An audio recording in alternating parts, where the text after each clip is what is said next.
Thank you, Mr. King. I'm thankful this long process is now over. I want to thank my wife of 31 years, Sheila, and my 6 beautiful children for their support.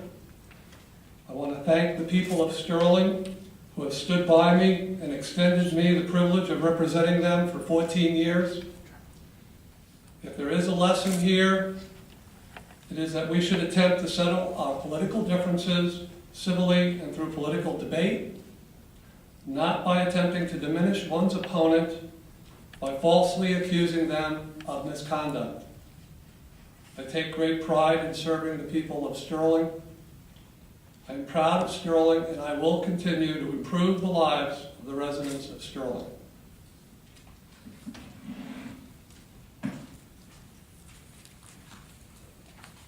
Thank you, Supervisor Delgaudio. The special grand jury has finished what I believe all those involved would agree was a thorough investigation. By court order, the special grand jury's report has been released to the public. When the county disclosed Donna Mateer's allegations last year, Supervisor Delgaudio insisted on an investigation by an outside party.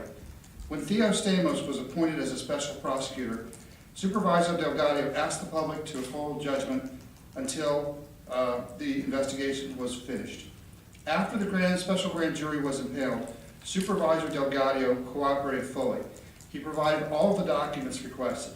He gave the county attorney permission to release documents that might have been withheld. He made Ms. Stamos aware of information relevant to the investigation she was unaware of. Since this investigation began, I have repeatedly said no charges would be filed against Supervisor Delgaudio. After hearing the testimony of dozens of witnesses and reviewing thousands of pages of documents, as I predicted, there will be no charges filed against Supervisor Delgaudio as a result of the special grand jury's investigation. Let me reiterate the findings contained in this report. With respect to the disgruntled former employee of Supervisor Delgaudio, who originally made these charges against him, the special grand jury concluded, and I quote, "Despite the suspicions, the aide has no absolute proof of wrongdoing," page 4. Also, the special grand jury concluded, quote, "There is no solid evidence of the basic charge of improper fundraising," page 6. In reading the various recommendations of the special grand jury, one gets the sense the special grand jury appears to be uncomfortable with a part-time board of supervisors. Most of the members of the board of supervisors have outside employment. If supervisors serve part-time, they will have non-governmental work.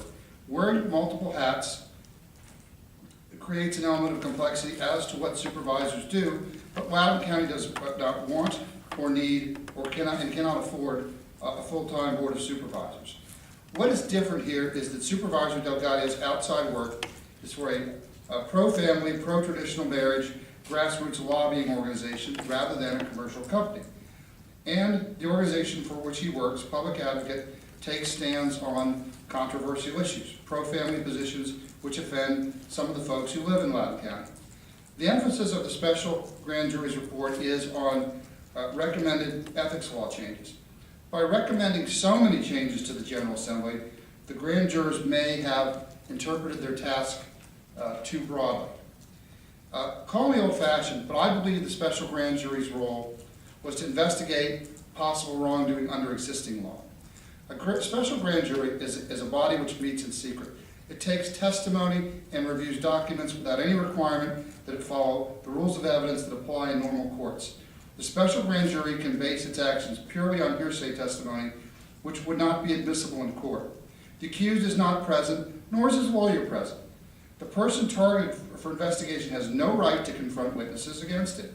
Statements of witnesses are not cross-examined by lawyers for the person targeted, nor does he have any opportunity to present his case. So it is in this light we must review its report. A flaw in any one-sided process is all the necessary facts may not reach the decision makers. It appears there were vital facts the special grand jury might not have been aware of.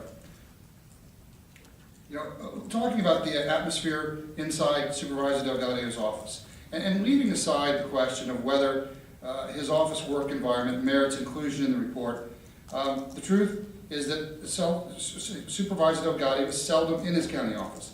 Like most other supervisors, he runs his office mostly through telephone calls and emails. One of the employees who complained in this matter worked for Supervisor Delgaudio for a number of years.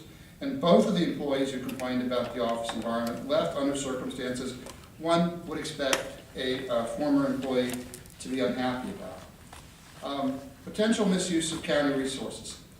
It was impossible for the events to happen in the manner described by Donna Mateer. First, the public needs to understand the actual physical layout of the section in the county building where supervisors have their office. Supervisors are given a single room, not a suite of office.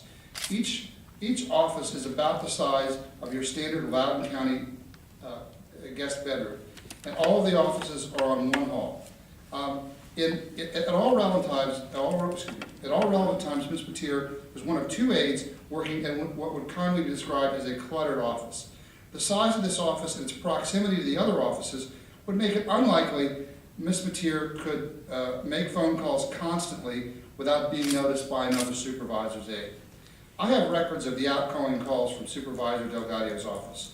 A rough guess would be there was an average of 15 minutes between outgoing phone calls. It was not uncommon for 45 minutes to elapse between outgoing calls. Ms. Mateer made apparently only 3 or 4 appointments, and none of the people contacted gave Supervisor Delgaudio any money. Supervisor Delgaudio raises money professionally. If you believe Donna Mateer, you must believe a professional fundraiser like Donna Mateer make phone calls for months without actually raising any money. The lack of focus on constituent services. The quality of Supervisor Delgaudio's constituent service is not an appropriate topic for the grand jury report. But since the grand jurors thought the working environment Supervisor Delgaudio's office worthy of comment, I shall respond. The main reason one of the nation's most conservative public officials continues to win re-election in a district where demographically he should not is because Supervisor Delgaudio makes constituent service priority number 1. If your cat goes missing, Supervisor Delgaudio will appear at your doorstep wearing an orange vest and holding a flashlight. He'll stay until the pet is found. This association between public advocate and the Loudoun County Board of Supervisors. It's puzzling that the special grand jurors appeared stymied about the inability to determine whether board aides were involved in making videos while being paid by the county. During the investigation, I had a standing offer to provide Ms. Stamos any information this grand jury requested. No request was made on this issue. Had there been a request, Supervisor Delgaudio would have provided the information. The $5,000 contribution. There was no $5,000 contribution. For different reasons, all the parties in this investigation tried to find evidence of whether this contribution was made. No evidence was found. If the testimony of the witness involved seems hard to follow, is because, and I submit the special grand jury should have mentioned this in their report, the witness involved is an older gentleman and has some cognitive issues.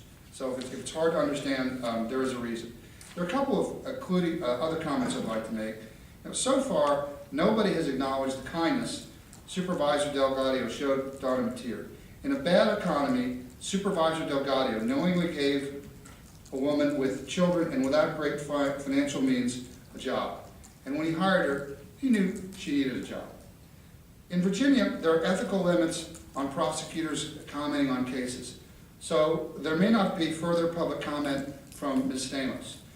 Theo Stamos is a tough prosecutor and a superb trial attorney. When she appointed, people assumed I was concerned.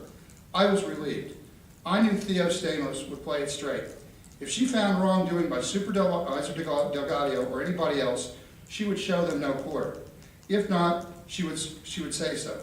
Because I believe from the onset that Supervisor Delgaudio did nothing wrong, I wanted the most thorough investigation possible, so the results could not be questioned. Thank you.